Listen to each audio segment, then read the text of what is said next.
Student, good morning to all of you. Myself Avdesh Sharma in front of you again, taking a new topic, land use pattern in India.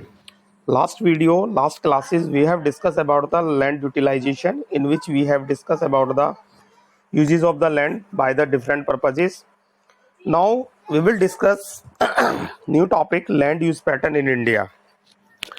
So generally, last class students, we have discussed about the different factors of the land utilization, कैसे हम उसको use कर सकते हैं, चाहे हम buildings बना के करें, चाहे हम बैरन लैंड्स रखें, चाहे हम एग्रीकल्चर करें, रोड्स बनाए etcetera, agriculture purpose, non agriculture purpose. अब क्वेश्चन यहाँ पे बनता है कि what are the factor on which the land use is depend, कि वो कौन से फैक्टर है जिन पे लैंड यूज जो है डिपेंड करता है. तो these are the some factors. Board में 1 नंबर के लिए पूछ सकता है, 3 नंबर में भी आ सकता है. Determined both by physical factors. देखिए 3 होते हैं बेटा फिजिकल फैक्टर्स. टॉपोग्राफी, मतलब भूआ करती वहाँ की किस तरह का सिस्टम है, माउंटेन्स है, प्लेटूज है, प्लेन्स है, रिलीफ फीचर क्या है. दूसरा वहाँ का climate, cold climate, warm climate, suitable climate है, बहुत ज्यादा कोल्ड तो नहीं है. Soil type, these are the physical factor. Topography, climate and soil type. like that also serve as the human factors. Population density means number of the people is living per square kilometer. Come density है, बहुत ज़्यादा density है. Technological capability, की तकनीकी दक्षता कैसी है, कितनी टेक्नोलॉजी उनके पास है. And culture and tradition etcetera. वहाँ का कल्चर वही किस तरह से वो उसको रिप्रेजेंट करते हैं. जैसे हमने पढ़ा था स्टार्टिंग में, रिसोर्सेज कल्चरली एक्सेप्टेबल है ना, और ट्रेडिशंस, ये सारी चीजें. यानी कि human factors, physical factors both are depend on the land use pattern. So already we have discuss that about the geographical area of India in 9th class also, and that is the 3.28 million square kilometers. So 3.28 million square kilometer, it is the area of our country, and but due to some reasons we have only 93% of the total geographical area. हमारे पास क्या है, जो land use data है वो केवल 93% का है. कुछ रीजन्स है इसके. Most of the north east state except Assam has not been done fully, यानी कि जो आसाम को छोड़ के नॉर्थ ईस्ट है उसका नहीं किया गया है सर्वे. दूसरी चीज है, हमारा कुछ जो है जम्मू कश्मीर का जो पार्ट है वो किसके पास है, पाकिस्तान और चाइना के, है ना, जिसको हम पीओके बोलते हैं. और दूसरा हमारा जो है वो कश्मीर के पास है, जो पीओके बोलते हैं. चाइना के पास अरुणाचल प्रदेश का कुछ हिस्सा है, अक्साई चीन वगैरह, तो वहां सर्वे नहीं किया गया. So due to some reasons, these are the 2 point that we have only 93% of the total geographical area. Clear बेटा? जस्ट ए मिनट, 1 मिनट रुकिए जरा आप. So these are the 2 regions that most of the northeast state had not properly done, और Jammu Kashmir China का कुछ part है जो नहीं किया गया है. So we will discuss this about the 2 pie charts. Pie charts मेरे पास जो थोड़ा पुराने हैं, 2002-3 का है, बट आप we have to study new also. That is the, these are the 2 pie charts are given front of you. These pie charts from the 1961 and second one 2002-3, हम इससे ही कंपैरिजन कर लेंगे इसको. So are you listening students? Okay बेटा, ये 100% area है. 2 pie chart दिए गए हैं लैंड यूज पैटर्न इंडियन के लिए. आपके जो बुक है उसमें न्यू डाटा होगा, ये एनसीईआरटी की पुरानी बुक है, 2002-3 का है, आप बुक से कर सकते हैं, बाकी वो मैं ही बताऊंगा.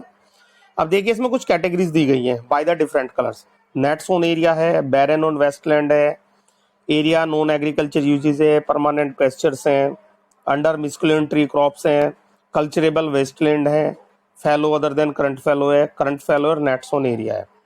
क्लियर? ये इस तरह से दिए गए हैं. सो अब अगर हम बात करें, firstly if we see the net sown area,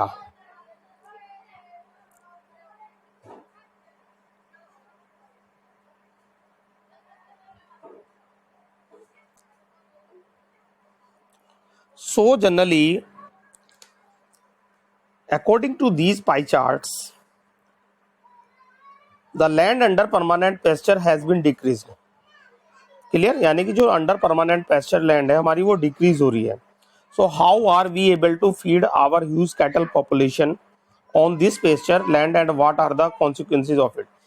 अब जो हमारी परमानेंट पेस्चर लैंड है दैट इज डिक्रीजेस, वो क्या हो रही है, वो कम हो रही है. यानी कि वो 1961 में वो थी बेटा 4.71, जो घट के 2008-9 का जो हमारा डाटा हमारे पास है दैट इज ओनली 3.38%. वो क्या हुआ, वो कम हो गई. क्लियर, यानी कि वो कम हो रही है. अब प्रॉब्लम एक होगी पेस्चर्स में, हम जो है अपने जो कैटल पॉपुलेशन है हमारे पास करोड़ों जो जानवर हैं, मतलब कैटल पॉपुलेशन मतलब जो हमारे पेट एनिमल्स हैं उनकी बात कर रहे हैं, पशु जो हैं, तो उनका पेट हम कैसे भरेंगे और इसके क्या परिणाम होंगे. दूसरी चीज अगर बात करें according to this pie chart, most of the other than the current fallow lands are either of poor quality or the cost of cultivation of such land is very high. अब जो करंट फैलो की बात करें lands की, जो बेकार पड़ी हुई है, कल्टीवेबल लैंड है लेकिन जिसको हमने नहीं कल्टीवेट किया है, रीजन क्या, या तो बहुत पुअर क्वालिटी है, फर्टिलिटी नहीं है, और अगर हम कर रहे हैं बेटा, अगर हम खेती करना चाह भी रहे हैं तो कहीं ना कहीं क्या है कि उस पर जो कॉस्ट ऑफ प्रोडक्शन है, कॉस्ट ऑफ एग्रीकल्चर है, कॉस्ट ऑफ कल्टीवेशन है, वो काफी हाई आएगी.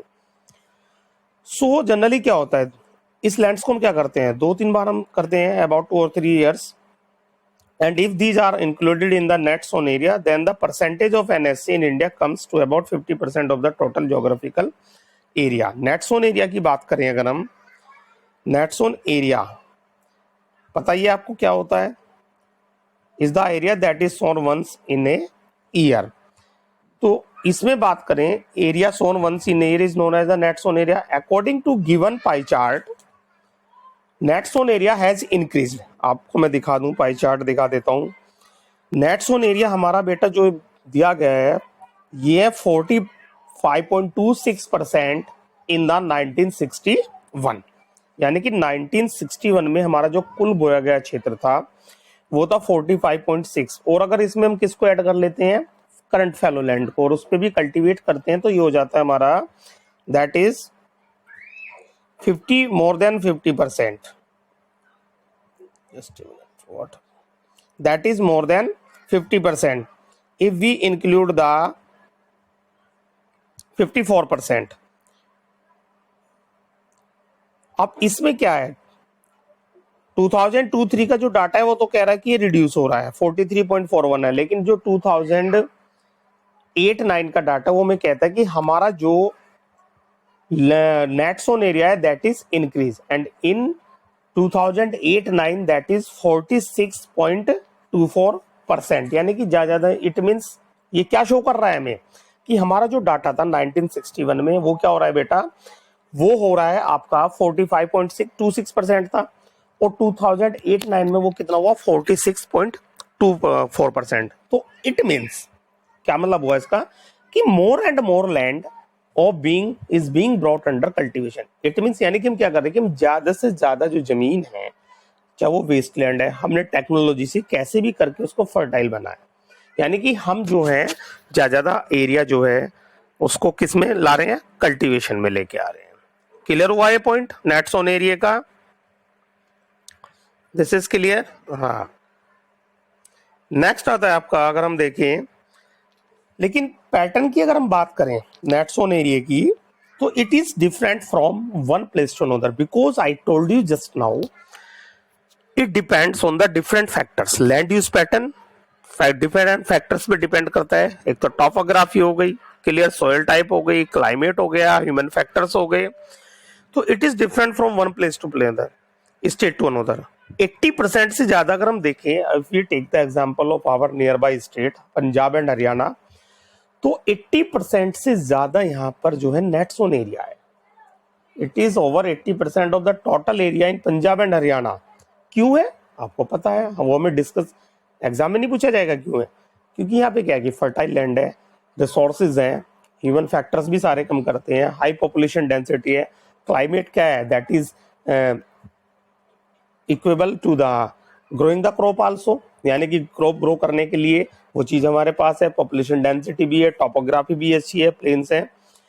दूसरी तरफ we compare this north east state, वहां पे क्या है, that is only 10 less than 10%। Arunachal Pradesh, Mizoram, Manipur, Andaman Nicobar, यहाँ पे क्या है, तो वहाँ की टोपोग्राफी प्रॉपर वे में नहीं है। दूसरा, फर्टाइल लैंड नहीं है बहुत ज्यादा, मीन सोइल बेटर नहीं है। तीसरी चीज, बहुत ज्यादा इरोजन होता रहता है। पॉपुलेशन डेंसिटी कम है। Clear? So these are the different net sown area भी बेटा आपको one place to another that will be the different factors क्या है आपको, I hope you will be clear. इसके बाद क्या आता है फॉरेस्ट की अगर हम बात करें तो फॉरेस्ट में क्या था कि आपका जो है 1961 में जो आपका था दैट इज 18.11%, यानी कि जो फॉरेस्ट एरिया था आपका वो कितना था, दैट इज 18.11% इन 1961। फॉरेस्ट में, फॉरेस्ट का मतलब आपको पता है, a large area of the trees, extensive trees at a large area. 18.11% था। अब देखिए फॉरेस्ट जरूरी है, बहुत सारे बेनिफिट्स है, डिस्कस नहीं करने हैं यहाँ पे।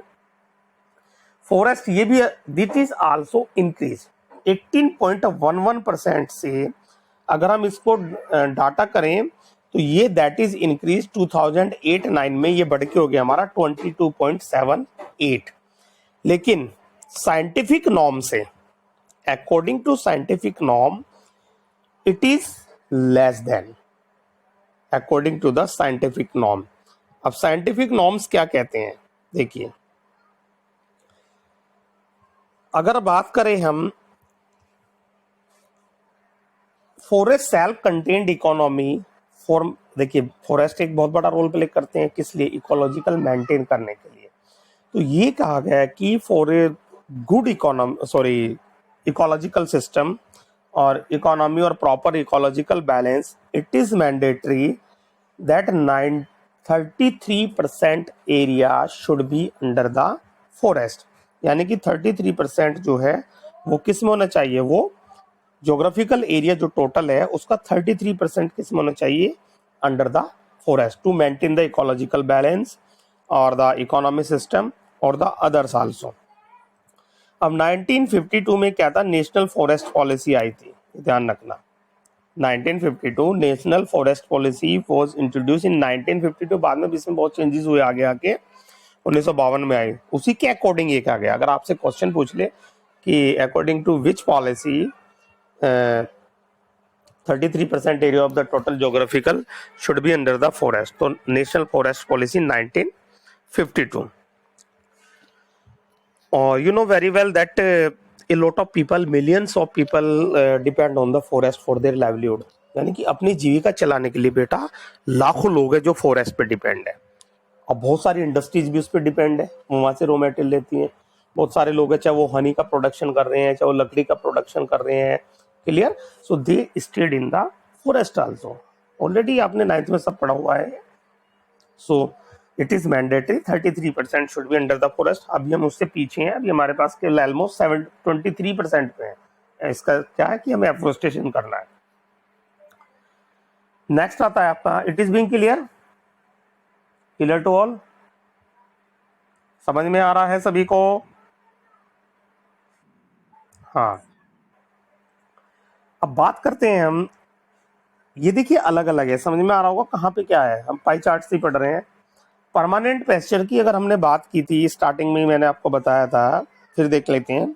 परमानेंट पेस्चर हमारा था 1961 में, that is 4.95%। Clear to all? Permanent pasture था हमारा 4.71%, सॉरी, और ये घट के कितना हो गया 2008-9 में, इट रिड्यूस ओनली 3.38%। यानी कि क्या हो रहा है कि हमारा जो परमानेंट पेस्चर है वो कम हो रहा है। पेस्चर पता ही है आपको, जहाँ पे जानवरों को चराया जाता है, अब ये चीजें बेटा कम हो गई। पहले जानवर होते थे ना तो उनको चराने ले जाते थे घास वगैरह, अब वो सिस्टम कम हो रहा है। अब इसमें क्या हो रहा है कि लैंड जो है हमारी दैट इज रिड्यूस ओनली 3.38%। 3.38% हुई है। अब इससे क्या हो रहा है कि जो लाइव स्टॉक पॉपुलेशन है हमारी, यानी कि हमारे जो पशु हैं जिनको हम रखते हैं, एग्रीकल्चर लैंड पे उनका प्रेशर बढ़ा। समझ में आ रहा है ना, एग्रीकल्चर लैंड पे, क्योंकि क्या करेंगे, अब वही बात आई थी स्टार्टिंग में कि उनको हम कैसे पेट भरेंगे। तो क्या करेगा, हम जो हमारी जो एग्रीकल्चर लैंड है जिस पर हम एग्रीकल्चर करते हैं, उसको हम क्या करेंगे बेटा कि वो कहीं ना कहीं क्या होगा कि हम फॉडर क्रॉप्स ग्रो करेंगे वहां पर। तो क्या होगा, एग्रीकल्चर लैंड पे हमारा प्रेशर पड़ा बहुत ज्यादा। भाई एक चीज तो पहले थी कि ये परमानेंट पैस्चर्स हैं, यहाँ पे जानवर आएंगे, चरेंगे, खाएंगे घास वगैरह जो भी हो, चले जाए। लेकिन अब क्या, अब उनका पेट भरने के लिए हमें क्या करना है, एग्रीकल्चर जहां पे हम क्रॉप्स ग्रो कर सकते हैं वहां पे हमें फॉडर भी ग्रो कर रहे हैं। सो अब जनरली क्या हुआ, cattle are reared mainly on farm waste, green chaff and few fodder crops. यानी कि अब जो हम कैटल जो रखते हैं फार्म वेस्ट पर, खेत में जो भी प्रोडक्शन कर रहे हैं, अनाज उगा रहे हैं या फॉडर क्रॉप्स, उस पर वो डिपेंड रहते हैं, भूस वगैरह हो गया ये सारे। तो ये कहाँ से आ रही है, सब आ रही है एग्रीकल्चर से। दूसरी चीज अगर हम बात करें, एरिया अंडर फैलो लैंड, ये भी हमारा डिक्रीज हुआ है। Clear, area under fallow land जो है हमारा बेटा, वो भी हमारा डिक्रीज हुआ है। अब इससे देखिए एक चीज हुई है, हमारा जो फैलो लैंड था, यानी कि जिसको हम 2-4 साल के लिए छोड़ देते थे, ऐसे ही होती है हमारी जो सब्सिस्टेंस एग्रीकल्चर थी, आजीविका खेती भी पढ़ेंगे एग्रीकल्चर वाले चैप्टर में, वो रिप्लेस हो गई किससे, कमर्शियल एग्रीकल्चर से। यानी कि subsistence agriculture, the agriculture that is done by the family members for their livelihood, अपना पेट भरने के लिए की जाती थी, फैमिली मेंबर्स हैं, किसान है, जो भी है। और वो रिप्लेस हुई है किससे, कमर्शियल एग्रीकल्चर। यानी कि जो आपकी फैलो लैंड थी उसको हमने टेक्नोलॉजी के दम पे फर्टाइल किया और वहां पे हम क्या करें, कमर्शियल एग्रीकल्चर कर रहे हैं, कमर्शियल क्रॉप्स हम ग्रो कर रहे हैं। It is being clear, clear हो रहा है। हाँ, a part of the land is termed as the wasteland. Wasteland जिसको हम बोलते हैं put to another non agriculture uses, यानी कि जिसको हमने non agriculture uses, non agriculture uses में क्या आ जाता है, आपके जितने भी मतलब बिल्डिंग्स हैं, रोड्स हैं, रेलवे ट्रैक्स हैं, ऑफिसेज हैं, जो भी हम कर रहे हैं नॉन एग्रीकल्चर यूजेस। अब वेस्ट में हम कुछ हमारी जो है लैंड इंक्लूड्स होती है, जैसे रोकी है, पहाड़ी, आपके एरिड है, शुष्क जो होती है, जैसे डेजर्ट होता है। Area and land put to other non agriculture uses include settlements, road, railways, industries. These are kept for the, किस लिए रखी गई है, आपके नॉन एग्रीकल्चर यूजेस के लिए। सेटलमेंट्स कर लेंगे, रोड्स बन जाएगी, रेलवेज होगा, इंडस्ट्रीज सेटअप होगी इन दीज एरिया, जहां पर हम क्या कर सकते हैं कि वहां पर हम एग्रीकल्चर नहीं कर सकते। तो एग्रीकल्चर नहीं करेंगे तो क्या, नॉन एग्रीकल्चर पर्पज से हम करेंगे उसको। लेकिन कहीं ना कहीं अब इन सारे कामों से, चाहे हम एग्रीकल्चर कर रहे हैं, चाहे हमने फैक्ट्री सेटअप की, चाहे हमने कुछ भी किया, अब we are using the land at a lot of since a long time period of time. What happen, is there any problem to, it means we are using the land continuous use before a long period of time. अब उसमें बहुत सारे factor हैं, सबसे बड़ा factor population भी है। हम यूज कर रहे हैं लेकिन we are not taking the proper measures, means वही इनडिस्क्रिमिनेटली यूज कर रहे हैं किसका, लैंड का भी। Clear to all. So these created lot of problem, that is the land degradation. Land degradation की बात करें, when the land become unfit for cultivation, it is known as the land degradation. यानी कि जब आपकी land unfit हो जाती है किसके लिए, कल्टीवेशन के लिए। So this is known as the land degradation. इसको हम क्या कहते हैं बेटा, लैंड डिग्रेडेशन, यानी कि भूमि का निम्नीकरण। Reduce the capacity of the land for the cultivation is known as the land degradation. उसकी कैपेसिटी, उसकी फर्टिलिटी कम होना, through which land becomes unfit for the cultivation. So it is important that land is a important sources on which we are living, every economic activity is done on this also. So generally you know very well that ki we have shared these lands, we are using this land for a different variety of purposes. So and it is inherited by the nature to all of the human beings and important sources. It is the important resource and it is duty that we have to give to the future generation. देखिए भाई, आज हम इसका use कर रहे हैं, हम industries लगा रहे हैं, माइनिंग कर रहे हैं, हम खेती कर रहे हैं, हम फॉरेस्ट लगा रहे हैं, जो भी हम कर रहे हैं, सेटलमेंट कर रहे हैं, और फिक्स फैक्टर है, हम इसको इंक्रीज भी नहीं कर सकते, हमें सारे पर्पजेस करने हैं, इकोनॉमी भी चलानी है। तो हमारी ड्यूटी ये बनती है कि हमें इसको क्या करना है, we have to conserve this also, degraded होने से बचाना है, और जो फ्यूचर जनरेशन आएगी उसको भी इसको देना है, क्योंकि उसका भी डेवलपमेंट इससे रिलेटेड होगा। 95% of our basic needs for food, shelter and clothing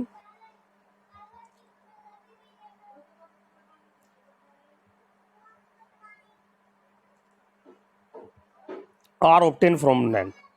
यानी कि 94% ऑफ आवर नीड्स, फूड हो गए, क्लोथिंग हो गई, सेटलमेंट हो गए, वो कहाँ से आ रहे हैं, फ्रॉम द लैंड। अब जनरली क्या हुआ कि ह्यूमन बींग्स, देखिए ह्यूमन एक्टिविटीज या human beings is the main important sources, but the human being is also responsible for reduce the quality of the land.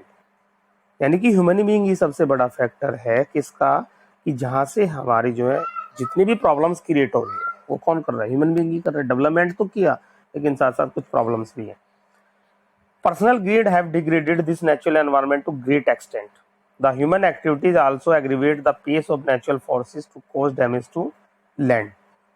यानी कि human activities have not only brought about degradation of land but also have aggravated the pace of natural forces to cause damage to land. यानी कि हमने खुद तो degrade किया, साथ साथ जो नेचुरल प्रोसेस होता है, प्रकृति का जो एक प्रोसेस है, प्रक्रिया है उसको डिग्रेड करने की, उसको भी हमने बढ़ा दिया नेचुरल रेट से ज्यादा अपने ग्रिड के लिए, अपनी एक्टिविटीज से। अब देखिए, अगर हम देखें तो लगभग आपकी जो है एट प्रेजेंट 130 मिलियन, ये पुराना डाटा है, लेटेस्ट है 162 मिलियन हेक्टेयर्स हमारी जो है लैंड है वो डिग्रेडेड है in India. 162 million hectares of degraded land in India, जिसमें से आपके 28% जो है फॉरेस्ट डिग्रेडेड एरिया से बिलोंग करते हैं,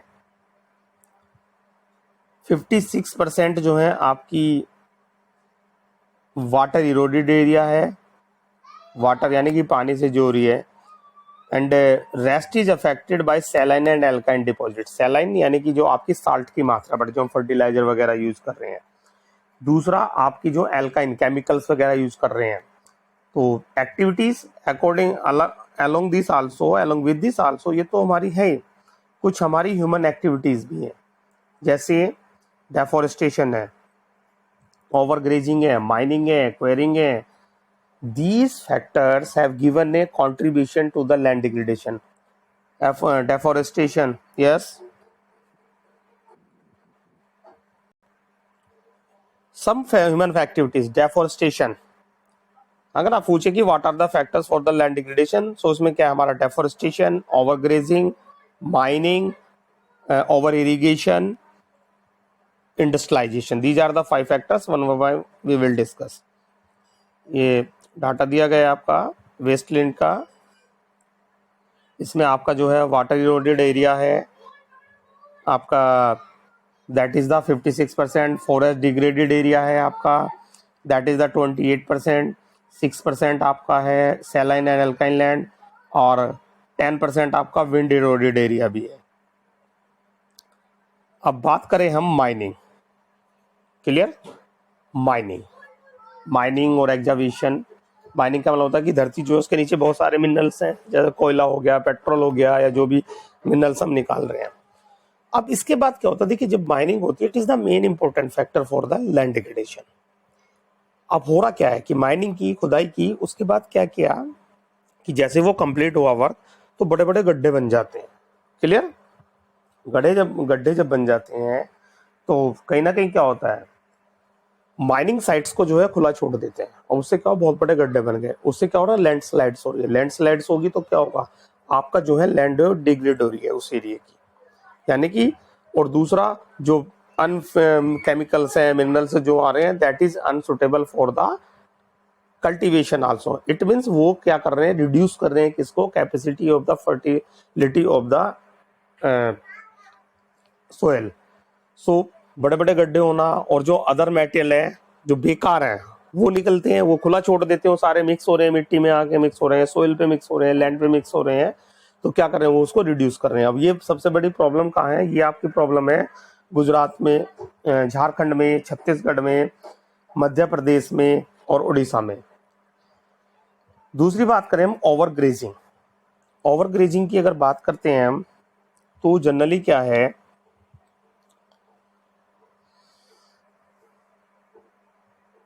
over grazing you know, over grazing बहुत ज्यादा चलना। अब देखिए जानवर जो होते हैं बेटा, अब वो कोई हमारी तरह सभ्य तो होते नहीं कि चम्मच से खाएंगे, काट के खाएंगे, प्रॉपर वे में खाएंगे। तो क्या करते हैं जब वो चरते हैं तो अपने नाखूनों से, क्लियर, रिमूवल ऑफ ग्रास, यानी कि अपरूट कर देते हैं ग्रास को भी, सीधा निकाला और ग्रास भी बाहर आ गई। अब ग्रास बाहर आ गई तो क्या होगा कि वो वहां से मिट्टी हट जाएगी, पानी आएगा, जो भी होगा तो वो उसको भाग के ले जाएगा, clear. So large area making easy for wind and water to remove the soil, हटा दी, वो घास भी पाट देते हैं, जिससे क्या होगा, हवा चली तो वो मिट्टी उड़ के चली गई, इरोडेड हो गई, या दूसरा वाटर आया, बारिश आई तो वहां से फ्लो कर गई। अब ये प्रॉब्लम हो रही है हमारे किस में, गुजरात में, राजस्थान में, मध्य प्रदेश में, महाराष्ट्र में और कुछ हमारे हिली स्टेट्स भी हैं। थर्ड आता है आपका वाटर लॉगिंग, या जिसको बोलते हैं हम क्या, ओवर इरिगेशन। ओवर इरिगेशन की बात करें तो वाटर लॉगिंग या ओवर इरिगेशन, देखिए आज हम जो एग्रीकल्चर कर रहे हैं, ज़्यादा प्रोडक्शन हम चाहते हैं क्योंकि पॉपुलेशन इंक्रीज हो रही है, फास्ट प्रोडक्शन चाहिए, ज़्यादा प्रोडक्शन चाहिए। हम क्या कर रहे हैं, केमिकल्स यूज कर रहे हैं, फर्टिलाइजर्स यूज कर रहे हैं, ऐसी क्रॉप कर रहे हैं जिनको जो बहुत ज़्यादा पानी की जरूरत होती है। So it is also main important factor of the soil erosion और land degradation in some state like the Uttar Pradesh, Haryana, Punjab specially. So अब इससे क्या होता है, ओवर इरिगेशन जो हो रही है तो वाटर लॉगिंग हो रहा है। वाटर लॉगिंग मतलब पानी का जमा होना। अब पानी जब जमा हो रहा है तो उससे क्या हो रहा है कि हमारी जो सैलिनिटी और एल्केनिटी है वो इंक्रीज हो रही है। सैलिनिटी साल्ट की मात्रा बढ़ रही है, एल्केनिटी हम जो केमिकल्स वगैरह यूज करते हैं, हम फर्टिलाइजर्स यूज कर रहे हैं, हम डाई यूज कर रहे हैं, हाइब्रिड सीड्स यूज कर रहे हैं, तो इनसे क्या हो रहा है कि जनरली हमारे जो सैलाइन और एल्काइन, अम्ल और क्षार जो होते हैं वो इंक्रीज हो रहे हैं। और वो क्या करते हैं बेटा, वो आपकी जो सॉइल कैपेसिटी है, लैंड कैपेसिटी है, वो उसको रिड्यूस कर देते हैं। नेक्स्ट आता है इंडस्ट्रियलाइजेशन। देखिए industrialization it's a most important factor also, specially mineral processing जो आपकी यूनिट्स हैं, these are the some main factors for the land degradation. Mineral processing industries जैसे आपकी लाइमस्टोन ग्राइंडिंग करते हैं सीमेंट इंडस्ट्रीज के लिए, कैल्साइट करते हैं, सोप स्टोन करते हैं इंडस्ट्रीज के लिए, सेरेमिक इंडस्ट्री। तो जनरली इसमें होता क्या है, मिट्टी से बनने वाले जो बर्तन वगैरह हैं, तो इसमें जब ग्राइंडिंग होती है तो एक काटते हैं ना, उसको चलाते हैं तो एक बहुत बड़ी जो है धूल जनरेट होती है, बहुत सारी डस्ट निकलती है एटमॉस्फेयर में। अब जब वो डस्ट निकलेगी तो क्या होगा, वो कहाँ जाएगी, एटमॉस्फेयर में आएगी। अब एटमॉस्फेयर में आने के बाद क्या होता है, it retards the process of infiltration of water into the soil after it settle down on the land. अब जो इन्फिल्ट्रेशन होता है, किसका इन्फिल्ट्रेशन है, वाटर का, किसमें, सोइल के अंदर। अब वो धूल क्या हुई, वो उस पर जमा हो गई, क्लियर, किसमें, लैंड पे। तो वाटर इन्फिल्ट्रेशन जो है वो रुक गया। अब जनरली क्या है कि बहुत सारे हमने पढ़ा भी है मैन्युफैक्चरिंग इंडस्ट्रीज में, इंडस्ट्रियल इफ्लुएंट जो होते हैं, वेस्ट है, वो कहीं ना कहीं डिपॉजिट हो रही है किस पे, लैंड पे, and that reduce the quality of the land also, और we may say that decrease the quality of the fertility of the soil और द लैंड। अब इसमें क्या है कि बहुत सारे जो आपके, और कहीं ना कहीं एक लैंड और वाटर पॉल्यूशन भी इंक्रीज हो रहा है ड्यू टू इंडस्ट्रियलाइजेशन आल्सो। वो सब कुछ जम जाता है उस पर, फिर उस पर केमिकल्स वगैरह, ये सब वाटर अगर अंदर जा रहा है, केमिकल्स जा रहे हैं, so that reduce the that increase the problem. अब इसमें क्या होगी, हमारे जो बिग सिटीज़ है जहाँ पे इंडस्ट्रीज है, अब उनके आसपास जो एरियाज हैं, जो भी ज़मीन है वो क्या है, डिग्रेड हो रही है। किस कारण? इंडस्ट्रीज के कारण, इंडस्ट्रियलाइजेशन के कारण। सो बेटा these are the some factors of the land degradation in which we have discussed deforestation, in which we have discussed mining, overgrazing, industrialization. अब कुछ इसके जो हैं कैसे प्रॉब्लम को हम कर सकते हैं, व्हाट आर द वेज, ये क्वेश्चन एक साथ भी आ जाता है। Describe the factors of the land degradation and conservation measure. तो एफोरेस्टेशन है, ग्रेजिंग भी उसको कंट्रोल कर सकते हैं, शेल्टर बेल्ट हम लगा सकते हैं, अभी आगे सारे डिस्कस होंगे वन बाय वन ये। और ओवरग्रेजिंग पे कंट्रोल करके, सैंड ड्यून्स बना के, बुशीज एरिया करके, और लैंड डिग्रेडेशन। दूसरा वेस्ट लैंड का proper management, mining activities control करके, डिस्पोजल जो हम कर रहे हैं बॉडीज़ के अंदर उसको प्रॉपर ट्रीटमेंट करके। So we will discuss in the next class one by one these methods. So now it is completed today for this.